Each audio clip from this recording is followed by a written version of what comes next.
What is up, YouTube? This is Alucard AFK with another MTGO game with commentary. So we're back on our mono black control, aka the discard deck, and yet again I've made some more tweaks to the deck thanks to the King VA, and I will put his name up so you guys can and possibly a link to his channel for his great comment and suggestion. He noticed I was still playing Umbrella Rights, and I had looked at Rise of the Great, honestly I really did, and I just looked at the mana and I saw that it did the same mechanic, but the thing that I failed to realize was that it says any graveyard. So it's an Umbrella Rights without the flashback, but we're playing mono black, so we don't have white anyway for the flashback. Rise to the Grave does any graveyard, so if they've got a crazy card, I can grab it, which is great. So we do have 4 Rise of the Graves now instead of 4 Umbrella Rights. It's much more versatile.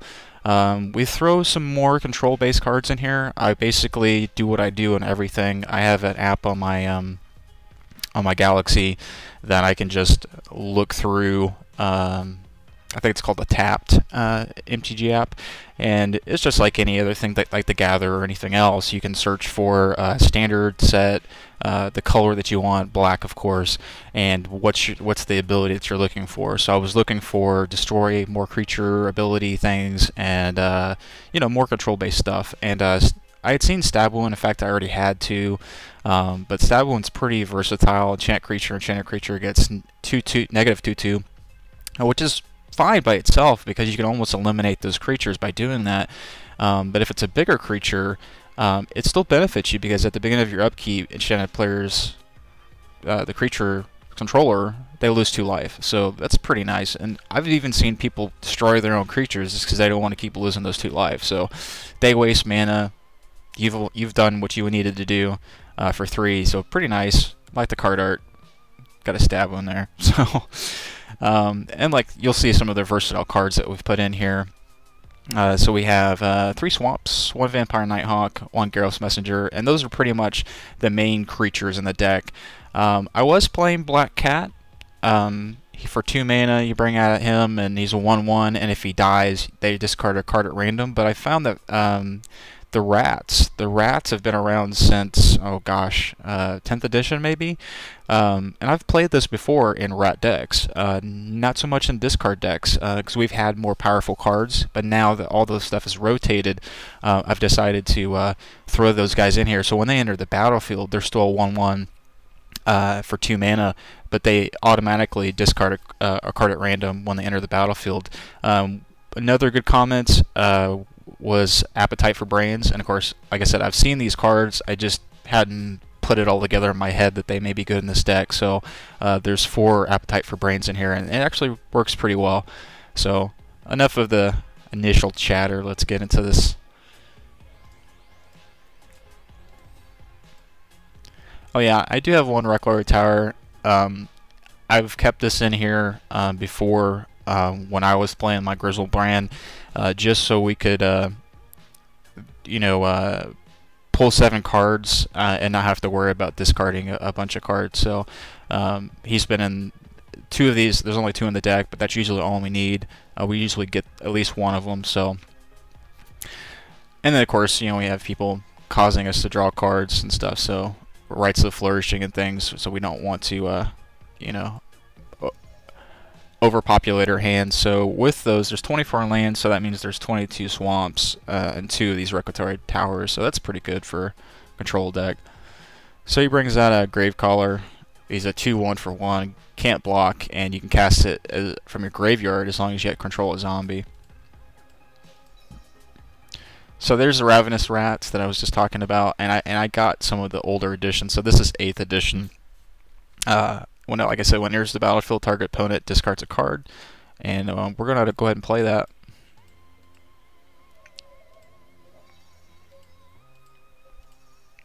And the card he discards is a Grizzle brand. And so as soon as I saw that, I was like, that's a good play, because you're probably not going to get the mana to play him, and at the same time I thought he's probably got something to get him out of the graveyard. And I wasn't sure. I thought maybe he was playing some Rise of the Graves himself. But I thought shoot, if it's still in the graveyard when I get my Rise from the grave out, that's the card I'm getting. So he does a duress on me, gets rid of the stab wound. That's fine. So I'll swing in with the Gravecrawler, and like I said, this is a control-based deck. We do have 4 Vampire Nighthawks, and I think maybe just 3 Messengers, but I can afford to kill these guys because these served its purpose, really, to discard a card. Got to Mutilate. This is another staple after Black Sun Zenith rotated out. All creatures get 1/1 in a turn for each swamp you control, so it's more powerful. But the nice thing about Black Sun Zenith is when you used it, it was automatically shuffled back in your library, so I only had to run 2 of them instead of running 4 Mutilates. And Black Sun Zenith was more versatile. If you know, to get rid of a creature that was 3/3 or something, you could just pump it up to 3. And you wouldn't have to get rid of your creatures that were, you know, it would still hurt them, of course, but, you know, like Phyrexian Obliterator would still stick around, even though you would have, you know, that many counters on him, because he's a 5/5. But with Mutilate, you destroy your own creatures no matter what, so you just have to be more careful with it. But in a control-based deck, obviously, the Messenger, he's fine with Mutilate, and Vampire Nighthawk is going to be out there getting us some life, so if we have to use Mutilate at that point, it means that Vampire Nighthawk and the Messenger are no longer out there, or they're not doing their job, so it's a last-ditch effort, really. So go ahead and put him out. Comes in tap, does 2 damage to the opponent. He'll go to 18.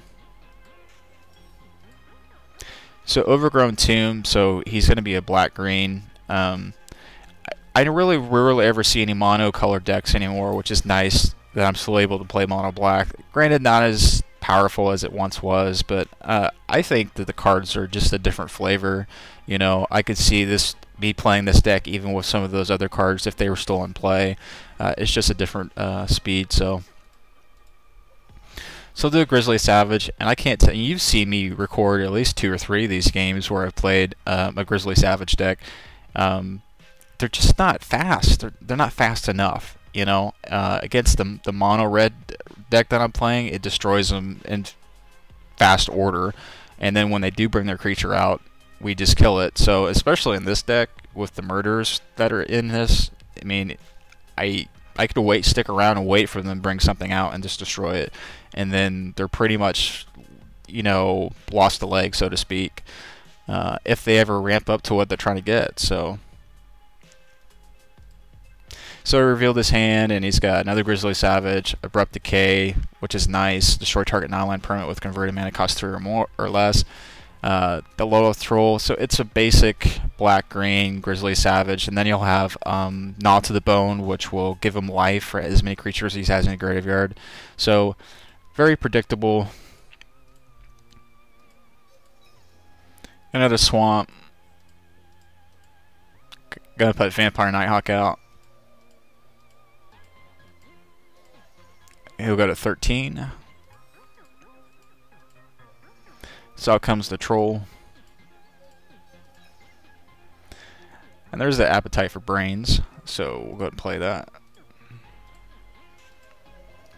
So he's got Liliana on the Veil and friggin' 3 Thragtusk. So that's bad news, but at the same time, his main strategy is Grizzly Savage. So reveal the top 5 cards of your library, put a creature card or land card from amongst them in your hand, then put the rest in your graveyard. So he's already putting stuff in his graveyard. On the Troll, you can discard a card and put a 1/1 counter on the Troll. So he can essentially really discard all 3 of these. He doesn't have enough mana to play him anyway, and he would be able to play Liliana with 1 more mana. So we go ahead and get rid of Liliana. He's going to discard these Thragtusk probably anyway. And then he's also got, you know, like I said, ways to get, I mean, these give you health, but Gnaw to the Bone, more creatures you have in your grave, the more health you're going to get. So, because I think you gain 2 life for every creature in your graveyard, something like that. So we exiled Liliana. He will block the messenger with his troll, and then he's going to discard a card or bump it up at least one time. Yeah, so 1/1 counter, 3/2. Bump it again. Oh, he's discarding cards, that's right. He'll do it again. So he discarded all 3 of the Thrag tests, which to me is kind of pointless, bumping up that high. I mean, those counters are permanent, but Messenger's going to come back and do 2 damage to him.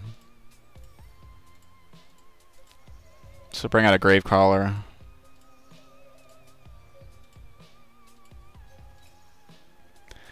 And we got our Rise from the Grave. So yeah, I don't have anything except for the rats in my graveyard.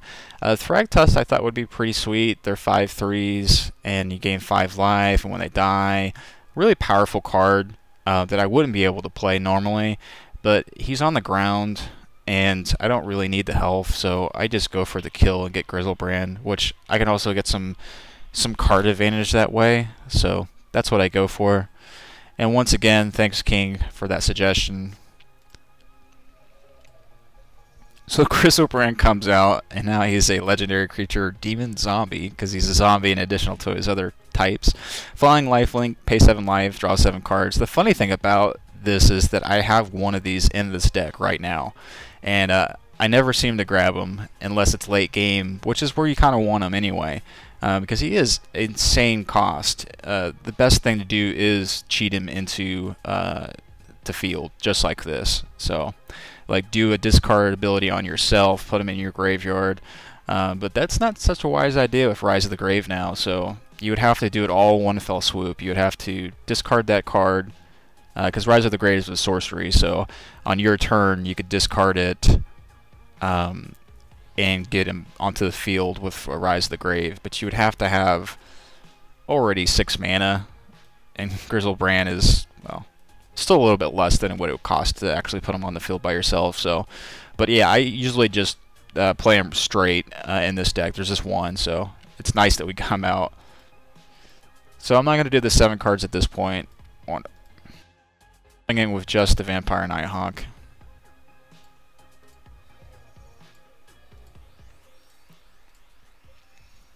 So I'll put some discard a card, so the troll is now 6/5.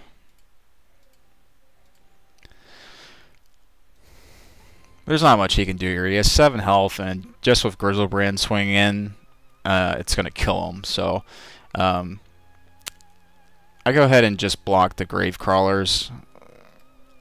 I can afford to take the damage from this troll here. And we go to 25. Because Grizzlebrand has lifelink. So we got a Vampire Nighthawk. Go ahead and play him. Now we'll pay 7 life and draw 7 cards. So we got 4 Swamps, 1 Garrulous Messenger, a Mind Rot, and a Duress. So he has no cards in his hand, so the Mind Rot and the Duress are not going to do much. Obviously, we just go ahead and swing in. We don't have enough for Messenger either because he's just 3 straight black. So, yeah, I even try to, yeah. So we swing in with the trio. The game ended on turn 7 in defeat, and he's down to -6. We're up to 27. Game 1, thanks to Rise of the Grave and a Grizzlebrand out of his graveyard. Cannot thank you enough, King. Would have never caught that myself because I looked and compared cards and never read that one simple word. This is any graveyard. So, Mono Black Control, AKR the discard deck with more new abilities. We'll see you later, guys, next time. Bye.